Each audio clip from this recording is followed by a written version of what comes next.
माने श्री नौटंकी सम्राट माने श्री राम लखन मास्टर साहब, उन्हीं के पार्टी के मैनेजर की तरफ से क्या देता कहा था मोहन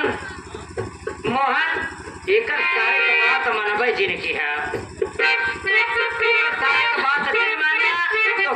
जरूरत हुई कि चला आया हमारे यहाँ बड़े भैया माने श्री राम लखन से कह के तो का नौकरी धंधा खुद दिवाए मालिक हमेशा आपको खुशहाल रखे, भैया के हमेशा भंडार भरा रहे, तो हर बेटी बेटा दिए बाबू।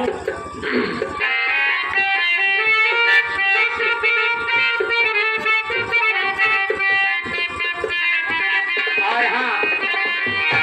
ये हमारे बड़े भैया माने श्री चुन्नीलाल जो कि जगदीपुर के निवासी, तोहरे जानला कि उनका करेजा कटा जात बा तो का घरे से भगावा था पर कपड़ा धोवा था 50 रुपया से कि भैया कहा था नहका एकर बात मान ले था। इतना ही नहीं बाबू, बाबा साहब विद्यालय में बैठने नहीं पाते थे कि मास्टर अध्यापक उनके साथ कैसा बर्ताव, कैसा सुलूक, कैसा व्यवहार करते थे,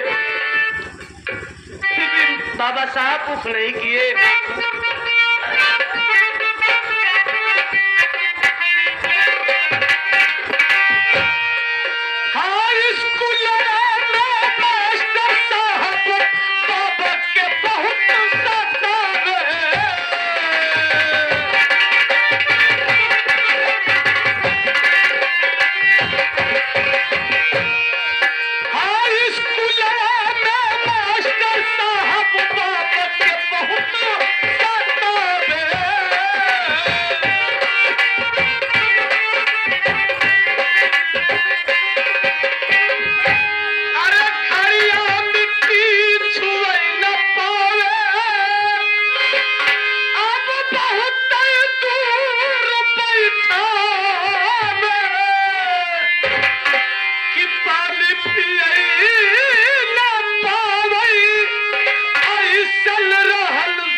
नवा